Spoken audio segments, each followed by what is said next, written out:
ایک یہ بچی نے پوچھا ہے کہ لڑکی نے اگر کفو میں نکاح کیا، کفو کہتے ہیں ایسے شخص سے نکاح کرنا جو ان کے خاندان والوں کے ہم پلہ ہو، ہم نظیر ہو، کسی بھی لحاظ سے باعث شرم و عار نہ ہو۔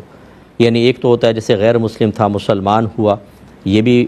ہم پلہ نہیں ہوگا۔ ایسی کوئی مطلب بہت ہی حقیر قسم کا پیشہ اختیار کیے ہوئے ہے، یا کاسٹ کے اعتبار سے ہوتا ہے، گندی عادات و اطوار اس کے ایسے ہیں کہ خاندان والے شرم و عار یعنی ماں باپ شرم و عار محسوس کریں گے اولیاء، تو پھر یہ نکاح ہوگا ہی نہیں۔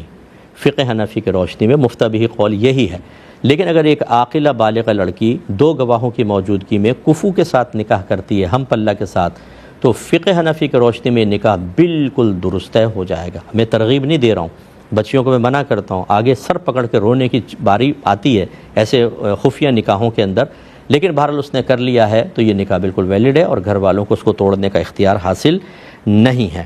تو ایسا نہیں کر سکتے۔ اور انہوں نے جو پوچھا کہ کیا یہ لڑکی کی ذمہ داری ہے کہ گھر والوں کو راضی کریں، لڑکے کی بھی ذمہ داری ہے۔ بالکل، وہ لڑکے کو پکڑ کے گھر میں لے کر آئے کہ جب تم سے نکاح کیا تو بہادر بنو، میرے گھر والوں کو راضی کرو، ان کو بتاؤ کہ میں کس طرح رکھوں گا کس طرح نہیں۔ خود نکاح کر کے چپکے سے اپنے نفسانی خواہش پوری کر کے بھاگ گیا اور اب تم بھگتتی رہو اپنے گھر والوں کو۔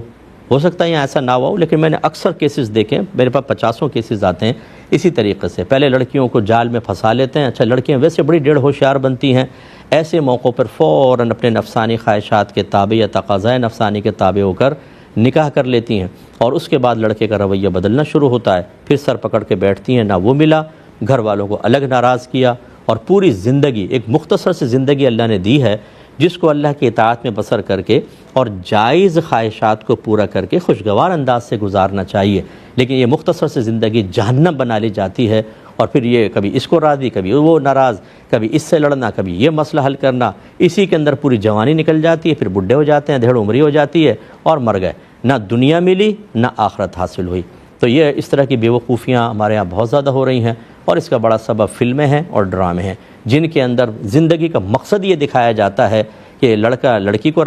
حاصل کر لے اور لڑکی لڑکے کو حاصل کر لے، دنیا بھاڑ میں جائے، دنیا میں کیا کچھ ہو رہا ہے، کیا اونچ نیچ ہو رہی ہے، انہیں اپنے نفسانی خواہشوں میں لگے پڑیں کہ یہ منزل حاصل ہو جائے، گویا کہ پتہ نہیں کیا، اگر یہ منزل حاصل ہو گئی تو جنت بھی مل جائے گی، جہنم بھی دور ہو گیا، لاکھوں کروڑوں روپوں کی آمد شروع ہو جائے گی، زمین سے پیٹرول نکل آئے گا، پتہ نہیں کیا کچھ حاصل ہوگا۔ اس طرح کی چیزیں دکھا کر یہ بچوں کے ذہن خراب ہوتے ہیں، وہ اس کے اثرات کو قبول کرتے ہیں اور یہ نتائج سامنے آ رہے ہوتے ہیں۔ اور جو ڈرامے میں یا فلم کے اندر نتیجہ دکھایا ہوتا ہے وہ خود ساختہ ہوتا ہے، وہ رائٹر کے ہاتھ میں ہوتا ہے، وہ ڈائریکٹر کے ہاتھ میں ہوتا ہے مشاورت سے، اور یہ جو